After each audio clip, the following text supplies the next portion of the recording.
Hello dear friends, কেমন আছো তোমরা সবাই? আশা করি সবাই খুব ভালো আছো। মনীষাস কিচেন চ্যানেলে তোমাদের সবাইকে স্বাগত।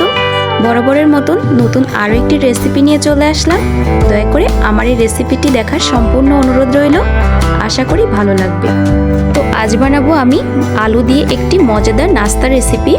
তো আমি আজকের এই নাস্তা রেসিপিটি কীভাবে বানিয়েছি সেটাই তোমাদের সাথে শেয়ার করব। এবং এই নাস্তা রেসিপিটি যদি সন্ধ্যায় চায়ের সাথে থাকে তাহলে কিন্তু একদম জমে যাবে। তো চলো আমি কিভাবে বানিয়েছি।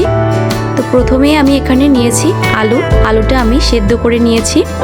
তো আলুটা আমি খুব ভালোভাবে ম্যাশ করে নিচ্ছি। এবার এখানে নিয়েছি আমি 1 কাপ পরিমাণ ময়দা, একটা পেঁয়াজ কুচি, ধনিয়া পাতা কুচি, 1 টেবিল চামচ লবণ এবং 1 টেবিল চামচ মরিচের গুঁড়া, 1 টেবিল চামচ হলুদ, আদা রসুন বাটা দিয়ে ভালো করে আমি আবারও ম্যাশ করে নিচ্ছি। খুব ভালোভাবে ম্যাশ করে নিচ্ছি। এবার আমি হাত দিয়ে খুব ভালোভাবে মেখে নিয়ে একটা ডো বানিয়ে নিয়েছি। এবার এই ডোটা আমি হাত দিয়ে আস্তে আস্তে চেপে একটা রুটির শেপ আকারে করে নিব। তো এই যে আমি একটা রুটির শেপ আকারে করে নিয়েছি। এবার একটা ছুরি দিয়ে আমি পিস পিস করে এভাবে কেটে নিব। রোল শেপ আকারে আমি কেটে নিচ্ছি। তো এবার মাঝ বরাবর কেটে নিচ্ছি। তো আমার কাটা হয়ে গিয়েছে।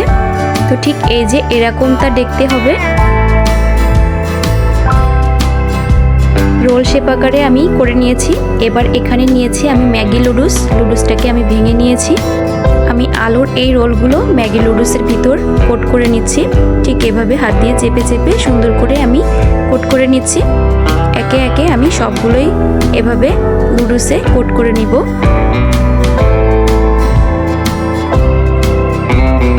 তো আমার এই নাস্তাগুলো কোট করা হয়ে গিয়েছে। তো ঠিক দেখতে এরকমটা হয়েছে।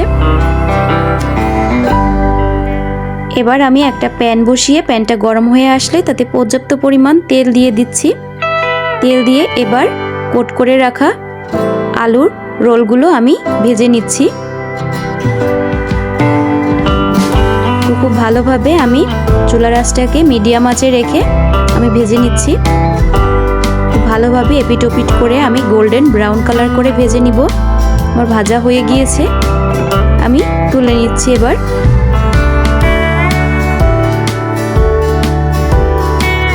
তো একে একে সব আলুর রোলগুলো আমি তুলে নিচ্ছি। তো এই যে আমার তৈরি হয়ে গিয়েছে আজকের একটি মজাদার আলুর নাস্তা রেসিপি। তো আমার আজকের এই নাস্তা রেসিপিটি কেমন লেগেছে অবশ্যই সবাই কমেন্টস করে জানিও। ভিডিওটি যদি ভালো লেগে থাকে তাহলে অবশ্যই একটি লাইক, কমেন্ট, শেয়ার এবং সাবস্ক্রাইব করে আমার পাশেই থেকো।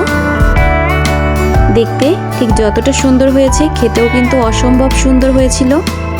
ঘরে থাকা কিছু অল্প উপকরণ দিয়ে তৈরি করা যাবে এমন মজাদার মুচমুচে নাস্তা রেসিপি। তো সবাই ভালো থেকো, সুস্থ থেকো।